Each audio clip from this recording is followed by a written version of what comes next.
"We don't serve people like you here." The words weren't shouted. In fact, they were spoken almost politely, but that made it worse. The cold professionalism, the trained customer service tone, laced with disgust. Jordan Matthews stood there, alone in the center of the glowing five-star dining room. The chandelier above him sparkled like starlight, casting golden hues on white linen tablecloths and crystal wine glasses. But the looks around him weren't nearly as warm. The restaurant manager, tall, clean-shaven, white, had just stepped between Jordan and the hostess stand. His arms were crossed. His smirk said everything. Behind him, a server passed by and whispered to another, not so quietly. Probably thought he could get in without paying. Someone chuckled. A woman glanced at Jordan, then looked away with a sneer. No one stood up. No one asked questions. No one thought twice. Because no one knew that the black man they just turned away in humiliation was actually the new owner of the restaurant. 24 hours earlier, Friday night in Atlanta, the Buckhead district was glowing, not just from traffic lights or storefronts, but from money. Designer boutiques lined the sidewalks. Luxury cars hummed past, their engines low and confident. Rooftop lounges buzzed with energy. It was the kind of night that told you the city had power, money, and people desperate to be seen in both. Jordan Matthews parked his black Cadillac Escalade across from a restaurant he'd passed 1,000 times but never entered, Maison du Luxe. The name itself felt like it cost $1,000 just to pronounce. Maison was the kind of place that never advertised. They didn't have to. Reservations were booked 3 weeks out. Their regulars included state senators, NBA agents, and socialites with private jets. It was the kind of place where your table said more about you than your last name did. Jordan stepped out of the SUV, adjusted the lapels of his gray wool coat, and looked up at the ornate letters above the entrance. He wore a black turtleneck, slacks, and polished leather shoes. Simple, elegant, clean, but not enough. Not for what was about to happen. He wasn't here to eat. Not really. He was here to observe. Because 3 weeks ago, in a private deal handled through a holding company, Jordan bought this restaurant. Not just shares. Not a partnership. Full ownership. He now held 100% of Maison du Luxe. But no one knew. Not the staff. Not the manager. Not the maitre d'. He had chosen not to announce it right away. Instead, he wanted to walk in like any other man off the street. No suit. No tie. No assistant trailing behind him with a clipboard. Just a regular guy walking into a fancy restaurant. He wanted to know, how would they treat a black man who didn't look the part? He stepped into the foyer, letting the warmth hit him as he crossed the threshold. Jazz music floated through the air, soft, sophisticated. The scent of garlic butter and seared filet mignon wrapped around him like a whisper. At the host's stand stood a blonde woman in her 30s, all sharp lines and sleek professionalism. Her name tag said Lisa. When she saw Jordan approaching, her welcoming smile faded. "Good evening," he said calmly. "I don't have a reservation, but I was wondering if you might have a table available." Lisa blinked. Her eyes quickly scanned his coat, his shoes, his face. And then something changed. Her posture stiffened. "I'm sorry, sir. We're fully booked tonight." Jordan glanced past her. Inside the dining room, several tables sat clearly unoccupied. White tablecloths perfectly pressed, wine glasses glistening, menus untouched. He turned back, still polite. "I see a few open tables. Are those reserved?" Lisa hesitated. "Yes, for VIPs. "I see. Well, I'm happy to take anything. Even something near the kitchen." She drew in a breath, as if she didn't want to say what she was about to. "Sir, there's also a dress code. And unfortunately, you're not quite in compliance." Jordan looked down at himself, almost amused. "I'm wearing slacks and a cashmere coat." She forced a tight smile. "It's not just the clothes. It's the overall presentation we require at Maison." At that moment, a young white couple walked through the front door. The man wore sneakers and a hoodie under a blazer. The woman had leggings and a designer purse. They were stylish, but by no means formal. "Good evening." Lisa lit up as she greeted them. "Of course, we have a perfect table for you too. Follow me." Jordan watched as she grabbed 2 menus and escorted them inside, her smile wide, her steps graceful. He turned back to the entrance, preparing to leave. But as he passed by one of the servers, a guy no older than 25 with a smug expression, he heard it again, but he thought this was the Olive Garden. Jordan stopped mid-step. Another server nearby whispered something, and the first one let out a low laugh. Jordan didn't say a word. He didn't have to. He left the restaurant with calm, collected steps, his heart steady but burning. That night he didn't go home. He went to his downtown office, where the lights were still on, and pulled a folder from his locked desk drawer. Inside were the final contracts, notarized, sealed, and irrevocable. He stared at the signature, his name, printed bold and final, above the title. Sole owner, Maison du Luxe. Tomorrow morning, they would find out who they had just humiliated. Not a random black man walking in off the street, but the man who now owned everything they stood on. Jordan barely slept that night. He sat at his office desk for hours, reviewing the restaurant's financials, vendor contracts, employee rosters. Every document bore his signature now. Every light bulb in that building, every polished silver fork, every imported bottle of wine belonged to him. He hadn't just bought a restaurant. He had bought power, and with it, a chance to do something most people never get.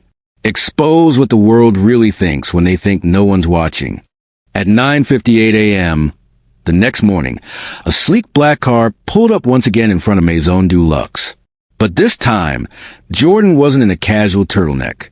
He wore a tailored navy suit with a crisp white shirt and a burgundy tie. His shoes, polished to a mirror shine, clicked against the pavement as he stepped out. He didn't walk like a man seeking a reservation. He walked like a man who owned the building. He approached the front door. The same hostess, Lisa, was inside setting up menus. She glanced up, didn't recognize him for a moment, then blinked. You could almost see the math running through her head. The skin color, the eyes, the posture, the way he carried himself. Was this the same man from last night? Before she could say anything, a second person walked in behind Jordan. A middle-aged white man in a charcoal gray suit, holding a briefcase. His name was David Strauss, Jordan's corporate attorney. Lisa stood frozen as Jordan walked past her without speaking. The dining area was mostly empty, only a few prep staff moving about. The restaurant didn't open until noon on Saturdays, which was perfect. Jordan turned to Lisa. "Gather the entire staff," he said. "Front and back of house. Managers too. Everyone. In the main dining room. 10 minutes. Lisa looked confused. "I'm sorry, who?" David calmly opened his briefcase and handed her a document. The ownership transfer from Maison du Luxe. Lisa's face drained of color. "Yes," David said with a polite smile. "He's exactly who you think he is." 10 minutes later, nearly 24 employees stood scattered across the dining room. Chefs still in their aprons, dishwashers wiping their hands on towels, servers whispering among themselves. A few managers stood stiffly at the back, confused and visibly nervous. Jordan stepped up to the center of the room. "Good morning," he said. His voice was calm but firm. "My name is Jordan Matthews, and as of 3 weeks ago, I became the sole owner of Maison du Luxe." There was silence. Eyes widened, mouths parted slightly. Some heads turned toward Lisa and toward Tanner, the general manager, who had denied Jordan entry the night before. Jordan continued, "Now I know this comes as a surprise. Most of you didn't know this restaurant was being sold. That was intentional. I chose not to announce it. Not right away." He paused. Let the moment breathe. "Instead, I walked into this restaurant last night as a guest. Just a guest. No reservation. No title. No press release. I didn't want to be greeted as an owner. I wanted to be treated like any other person walking off the street." Lisa dropped her gaze to the floor. Tanner shifted in his suit, his Adam's apple bobbing. "I stood right there," Jordan said, pointing toward the hostess stand. "And I asked politely if there was a table available." He looked directly at Lisa now. "I was told there were none, even though I could see 3. She started to speak, but he held up a hand.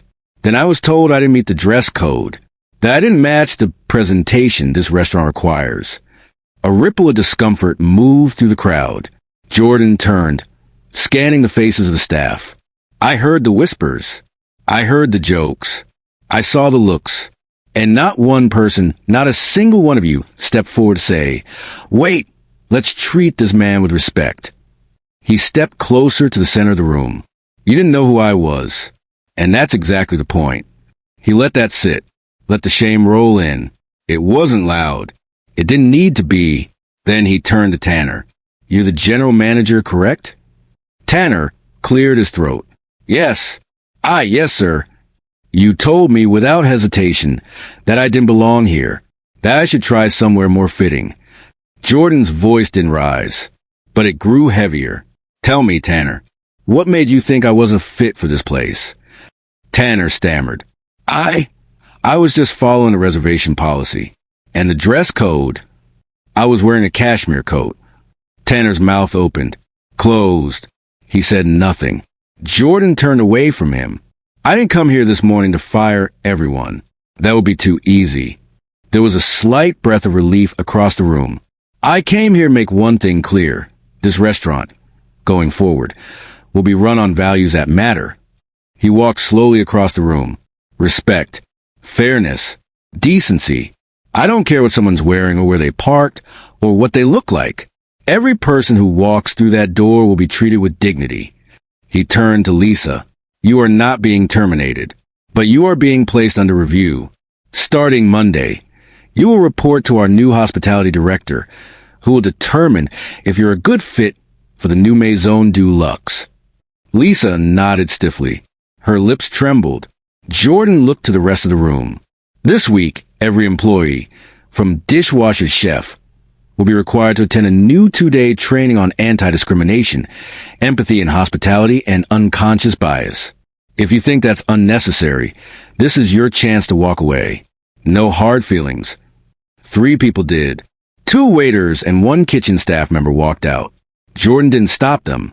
"For those of you staying," he said, "I expect better from all of you, including myself." There was silence again, but this time not from fear, from reflection. Then a young woman from the kitchen raised her hand. Her voice shook. "Mr. Matthews, I'm sorry for how you were treated. I wasn't out front last night, but I saw how they laughed when you left, and I didn't say anything. I should have." Jordan nodded. "Thank you for saying that. It matters." She looked down. "I want to do better." He smiled. "Then let's begin." That afternoon, word spread like wildfire. A black man, turned away from a luxury restaurant, was actually its new owner. The story hit local blogs, then Reddit, then national news. But Jordan didn't care about going viral. He wasn't looking for attention. He was building a standard. And for the first time in a long time, Maison du Luxe began to feel like a place not just for the rich, but for anyone worthy of being treated like a human being. It didn't take long for the story to explode. By Sunday morning, Jordan Matthews was trending in Atlanta. By Monday afternoon, he was trending nationwide. Black man turned away from upscale restaurant. Turns out he owns it. The headlines practically wrote themselves. TikTokers reenacted the scene at the host stand. Podcasts debated how often this kind of thing happened, just without the twist ending. Even late-night shows made tasteful jokes about the ultimate Uno reverse card. But for Jordan, it wasn't funny. Not really. He hadn't done this for virality. He had done it because he knew, from experience, what it felt like to be invisible in a room full of people who saw everything except your humanity. What he didn't expect was how many people would see themselves in his story. Emails poured in. Hundreds.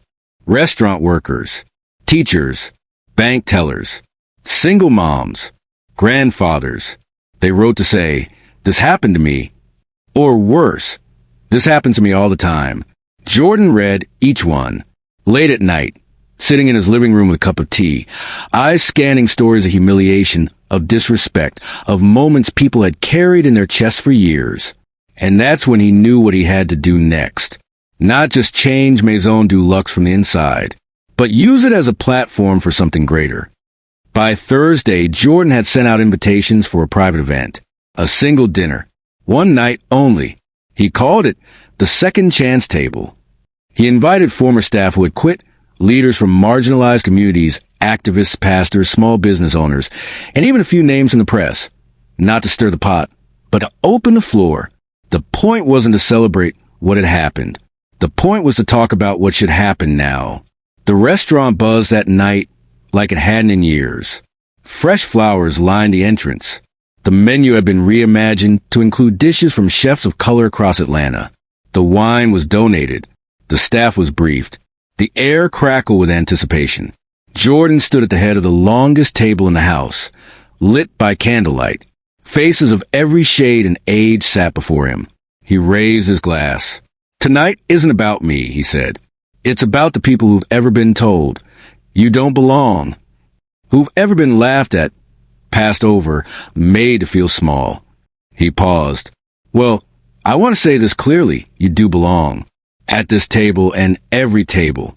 Applause echoed through the room. But as Jordan returned to his seat, a familiar voice, soft, unsure, called from behind him. "Jordan?" He turned. A woman stood near the entrance, holding a simple purse, wearing a navy dress and a cardigan that hung slightly off one shoulder. Her hair was pulled back, just like she used to wear it years ago. His heart skipped. "Alyssa?" She smiled, unsure, emotional, like she'd been carrying something heavy for a long time. They hadn't seen each other in 12 years. Not since college. Not since she broke things off, because her parents didn't want their daughter dating a black man. He remembered it all too clearly. The whispered arguments. The excuses. The "it's not you, it's everything else." It left him gutted at the time. And until tonight, he hadn't thought of her in years. What are you doing here?" he asked, stepping toward her. "I saw the story," she said. "I wasn't sure if I should come. I didn't even know if you'd want to see me." Jordan was silent. The restaurant around them buzzed with quiet conversation, laughter, wine glasses clinking. But for him, time had frozen. She continued, her voice trembling. "What you did here, it's powerful. And I just wanted to say I'm sorry. Not just for back then, but for being silent when I should have fought harder. For not standing up to them." Jordan exhaled slowly. "A lot's changed since then," he said. "I haven't," she replied. "Not really. I still carry that guilt." She reached into her purse and pulled out a photo, worn and folded at the corners. It was them, in college, sitting on the steps of the library, laughing. She had kept it all these years. "I'm not here to ask for anything," she said. "I just needed you to know you were never a problem. You were the best thing that ever happened to me." Jordan stared at the photo, then at her. Part of him wanted to say something profound. Another part of him still felt the sting of being discarded. But the man standing here now, in a suit, in his restaurant, surrounded by 100 people honoring justice and dignity, wasn't that same boy from college. He smiled softly. "Thank you," he said. She nodded. Tears welled up, but she blinked them back. "I should go," she said. "You've got a room full of people who actually deserve to be here." But as she turned to leave, Jordan called out, "Wait." She turned. "There's an empty seat," he said, gesturing to the open chair beside him. "If you want it." Her eyes searched it for permission, for forgiveness, for a crack in the wall she once helped build. Then she stepped forward and sat down. The rest of the evening flowed like music. The conversations were raw, open, and honest. Stories were shared. Ideas born. Tears shed. One man stood up and said, "This is the first time in my life I've been in a restaurant like this. Not just eating here, but feeling like I deserve to be here." A young Latina server from another fine dining establishment admitted she constantly worried about her accent, making her less professional. An elderly white couple said they used to avoid conversations about race. "But not anymore," the husband said. "Not after what we saw here." Jordan didn't just own a restaurant now. He had created a space for transformation, not because he planned to, but because he refused to let injustice pass quietly. The next morning, as sunlight filtered through the tall windows of Maison du Luxe, Jordan walked the dining room alone. Staff were cleaning, glasses being polished, bread delivered at the back. He paused near the host stand. right where it all started. He touched the corner of the podium, remembering the look on Lisa's face when she turned him away. The disbelief, the practiced smile. He didn't hate her. He never did. He just hated the system that told people it was okay to judge a book by its cover, or worse, by its color. From the kitchen, a voice called out, "Chef says the new short rib recipe is ready for tasting." Jordan smiled. "Be right there." He turned, took one last look at the entrance, and smiled again.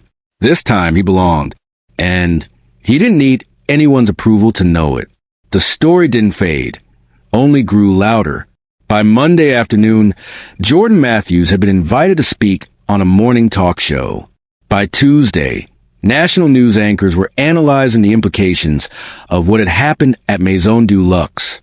They called it a moment of racial reckoning in fine dining, a viral story of justice and redemption, and the quiet power of dignity in action. Jordan wasn't chasing attention, but he knew that the platform he now stood on wasn't just about him. It was about what his story represented. So when the cameras rolled and the host leaned in with practiced empathy and said, "What was going through your mind when they denied you service?" Jordan didn't blink. "I wasn't surprised," he said calmly. "Disappointed? Yes. But surprised? No." He took a moment before continuing. "I've walked into rooms like that my whole life. Places where people look at your skin, your shoes, your silence, and decide who you are before you say a word." The studio was silent. Viewers across the country leaned in. "But the thing is," he added, "they weren't wrong about me because they didn't know who I was. They were wrong because they thought they already knew." The host nodded, eyes wide. "And now," Jordan smiled, "now, I'm giving people something they don't expect. Not just accountability, but opportunity." Back at Maison du Luxe, life began to settle into a new rhythm. A rhythm built on eye contact, genuine greetings, equal respect, regardless of how someone looked, spoke, or dressed. The training Jordan implemented became mandatory, not just for his staff, but for any manager working in any restaurant he invested in going forward. But even with progress, the past has a way of circling back. One Thursday morning, Lisa, the hostess who had denied Jordan a table that night, came back. She had resigned weeks earlier after facing public backlash. But now, she stood in front of the restaurant, nervously holding a resume in a plain folder. She didn't have an appointment. She didn't even expect to be let in. But the assistant manager recognized her and alerted Jordan. He came out to meet her himself. She stood straight, though her hands were clearly trembling. "I know I'm probably the last person you want to see," she began. "And I get it if you tell me to leave." Jordan didn't say a word. He waited. "I've spent the last few weeks asking myself who I become," she said, "and the answers scare me." She looked down at the sidewalk. "I judged you, not because you were rude or disruptive. I judged you because of what I saw, and more importantly, because of what I refused to see." Jordan nodded slowly. "And what do you see now?" Lisa looked up. "A man with more grace than I deserve. A leader. And honestly, a chance I didn't earn." She offered him the folder. "I don't expect to come back. But if there's any chance you'll consider me, even for a lower position, I promise I'll do the work." Jordan looked at the folder, then back at Lisa. He thought about how easy it would be to say no, how justified he would be to slam the door and walk away. But then he remembered something his grandmother once told him when he was still a teenager, right after his first encounter with a racist neighbor in their old neighborhood. "The real measure of power," she said, "ain't how hard you hit back. It's how you hold open the door for someone who once slammed it in your face." He took the folder. "Come back Monday," he said, "not to work, to train." Lisa's eyes widened. You mean it?" "Only if you do," he replied, and she nodded, tears threatening. "I do." Weeks passed. Lisa returned, quietly, humbly, and this time not as a gatekeeper, but as a student. She didn't reclaim her old role. She started from the bottom, as a host assistant, shadowing others, learning every name, greeting every guest with genuine warmth, regardless of how they looked. The staff began to shift too, not just in behavior, but in heart. And Jordan? He stayed involved, not just as an owner, but as a presence. He shook hands. He rolled up his sleeves. He learned the names of every dishwasher, every busser, every valet, and they all knew his story, because his story was theirs, too. One rainy night, months later, Jordan was sitting alone in his office above the restaurant. The city glowed through the wet glass. Thunder rumbled in the distance. He opened an envelope that had been mailed anonymously. Inside was a short handwritten note. "You could have destroyed us. You chose to rebuild us instead. Thank you for showing the world how real power works." A former enemy who now sees clearly. Jordan folded the letter. He never knew who sent it, but maybe that didn't matter. What mattered was that someone, somewhere, had changed. This isn't just a story about a black man being turned away from a restaurant he secretly owned. It's a story about how we treat people when we think no one's watching. It's about the assumptions we make in seconds and the damage they cause for years. It's about the courage to confront injustice, not with revenge, but with a vision. Jordan didn't raise his voice. He didn't make a scene. He made a standard. He didn't just change the restaurant. He changed the culture. And maybe, just maybe, he changed someone's heart. So the next time you find yourself judging someone by their clothes, their accent, their background, ask yourself, what if they were the owner? What if they were the CEO? What if they were the one who could change your life? And all they needed was a little respect. If this story moved you, we'd love to hear your thoughts. Have you ever been judged unfairly?